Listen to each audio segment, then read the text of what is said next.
Hi friends, welcome to Sabina சமையல். எங்கள் அம்மா செஞ்ச எலுமிச்சம்பழம் தொக்கு தாங்க இன்றைக்கி செய்யறதுக்கு. இன்றைக்கி நாங்கள் பாருங்கள், இந்த எலுமிச்சம்பழம் எடுத்து வச்சுருக்கு. ஒரு 20 போல் எலுமிச்சம்பழம் எடுத்துருக்கு. 2 பழம் நம்ம ஜூஸாக பண்ணுறதுக்கு, 3 நம்ம மிக்ஸி ஜாரில் நல்லா நெய்ஸாக அரைச்சிக்கணும். இப்போ உங்கள்கிட்ட நான் காமிக்கிறேன். இப்போ நல்லா கழுவி சுத்தமாக இந்த பாருங்கள், இந்த வெள்ளை துணியில் வச்சு ஒரு தண்ணி இருக்கக்கூடாது, தண்ணி இல்லாமல் தொடச்சி வச்சுக்கணும். இப்போ இந்த 2 எலுமிச்சம்பழத்தை இப்போ புழிஞ்சு எடுத்துக்க போகிறோம் சாறு. இது தொக்கு தாங்க, 6 மாதம் ஆனாலும் கெட்டு போகாது இந்த மாதிரி மெத்தேடில் நம்ம செஞ்சோம்னா.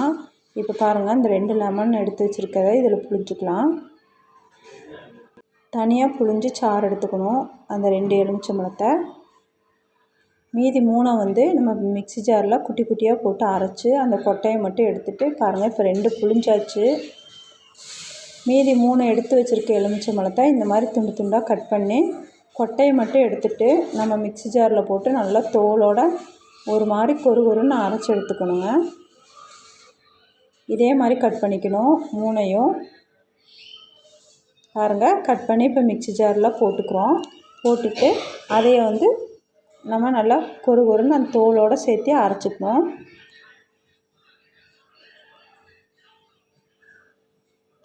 முழுக்க இது எல்லாமே நல்லெண்ணெயில் தாங்க செய்யணும்.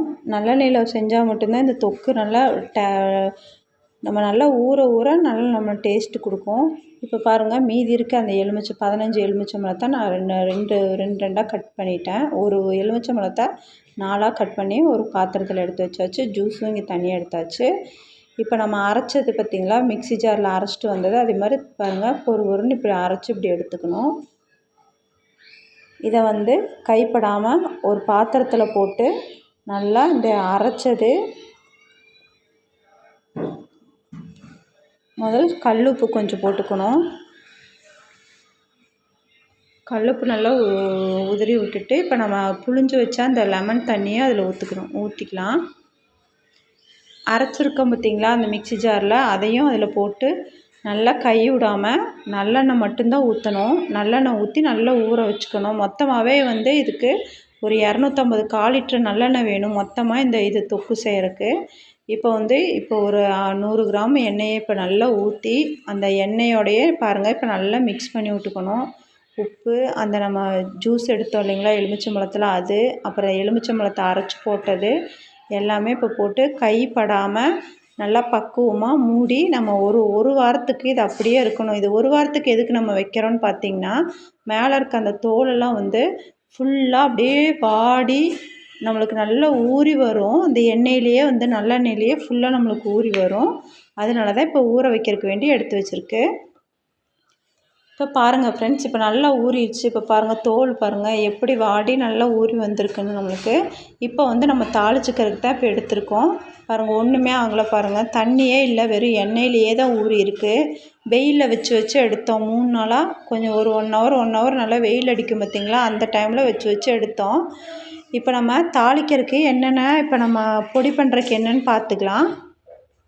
ஃபஸ்ட்டு வெறும் வடை சட்டியில் தான் இதெல்லாம் வறுக்கணும். இப்போ எடுக்கிற பொருளெல்லாம் இப்போது கொஞ்சமாக கடுகு, ஒரு 1/4 டீஸ்பூன் கடுகு, 1/2 டீஸ்பூன் வெந்தயம், இதெல்லாம் வெறும் சட்டியில் வறுத்துக்கணும். கருக விடக்கூடாது. கருகுடாமல் நல்லா வறுத்து எடுத்துக்கலாம். வறுத்து இதை தனியாக எடுத்து வச்சுக்கணும். எடுத்து வச்சுட்டு அதே மாதிரி மல்லி போட்டு நம்ம வறுத்துக்கணும். ரொம்ப டேஸ்ட்டாக இருக்கும் ஃப்ரெண்ட்ஸ் இந்த தொக்கு. நம்ம பழைய சாப்பாடு அதே மாதிரி சாம்பார் சாப்பாடு, ரச சாப்பாடு இதனால் வச்சு நம்ம சாப்பிட்டோம்னா ரொம்ப டேஸ்டியாக இருக்கும். ஊற நம்மளுக்கு ரொம்ப டேஸ்ட்டு கொடுக்கும். இப்போ பாருங்கள், லோ ஃப்ளேமில் தான் வச்சுக்கணும். ஹையில் வச்சோம்னா சீக்கிரம் கரைஞ்சிரும். இப்போ இதை வறுத்தாச்சு. இப்போ வறுத்து இந்த வடை சட்டியில் இருக்கிறத நம்ம மாற்றிக்கலாம்.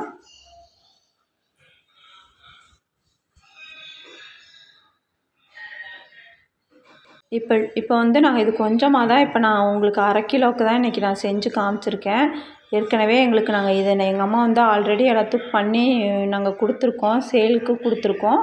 அதனால் ஒரு 10 கிலோ இதே மாதிரி நாங்கள் கட் பண்ணி ஊற வச்சுருக்கோம்.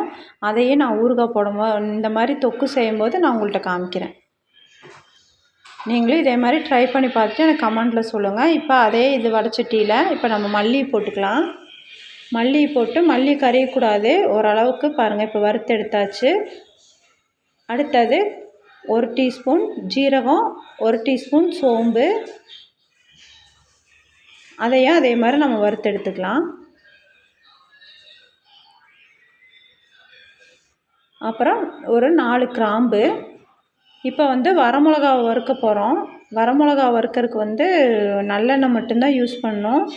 நல்லெண்ணெயில் இப்போ வரமிளகா நாங்கள் ஒரு 1/2 கிலோ எலுமிச்சம்பழத்துக்கு ஒரு 10 வரமிளகா எடுத்து வச்சுருக்கோம். அப்புறம் நெய், கொஞ்சமாக நெய் யூஸ் பண்ணி இப்போ அந்த புளியை வறுத்து எடுத்துக்கணும். புளியை வறுத்து எடுத்துட்டு இப்போ நம்ம அதே நெய்யில் இப்போ வெள்ளை எள்ளு 1 டீஸ்பூன் எடுத்துருக்கோம். இப்போ 1/2 கிலோவுக்கு தான் இதெல்லாம் நாங்கள் போட்டிருக்கோம். அப்புறம் கொஞ்சமாக ஒரு பிஞ்சு கருஞ்சீரகம் கையில் அப்படியே கிள்ளி எடுக்கிற மாதிரி எடுக்கணும்.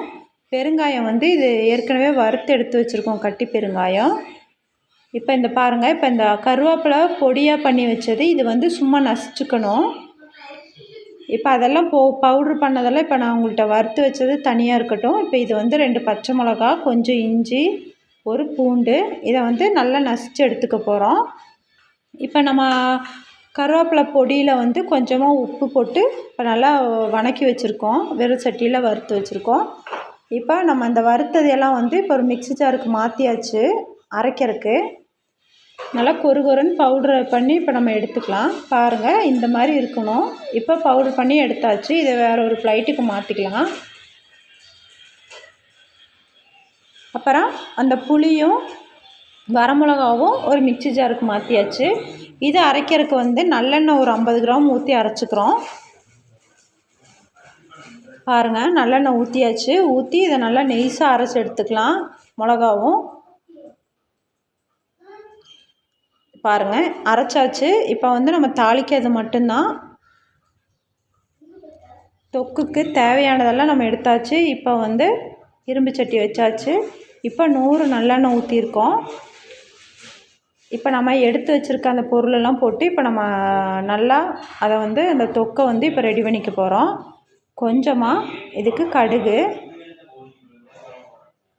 கொஞ்சம் வெந்தயம், வெந்தயம், கருவேப்பிலை, அப்புறம் நம்ம அந்த பூண்டு, பச்சை மிளகாலாம் நசிச்சு வச்சுருக்கோம் இல்லைங்களா, அது. அப்புறம் நம்ம வதக்கி வச்ச பொடி எல்லாத்தையும் போட்டாச்சு. இப்போ போட்டுட்டு இப்போ கொஞ்சம் எண்ணெயில் ஒரு நிமிஷம் மட்டும் நல்லா வதக்கி விட்டுட்டு வரமிளகாவை அரைச்சி வச்சுருந்தோம் பார்த்திங்களா, அந்த பேஸ்ட்டு அதையும் இதில் போட்டுக்கலாம். இப்போ பாருங்கள், சூப்பராக நமக்கு தொக்கு ரெடி ஆயிடுச்சு. இவ்வளோ நல்லாயிருக்கு பாருங்கள், ஜூஸியாக. இதே மாதிரி தான் நாங்கள் அவ்வளோதாங்க இந்த வீடியோ. நீங்களும் இதே மாதிரி ட்ரை பண்ணி பார்த்துட்டு கமெண்ட்ஸ் சொல்லுங்கள்.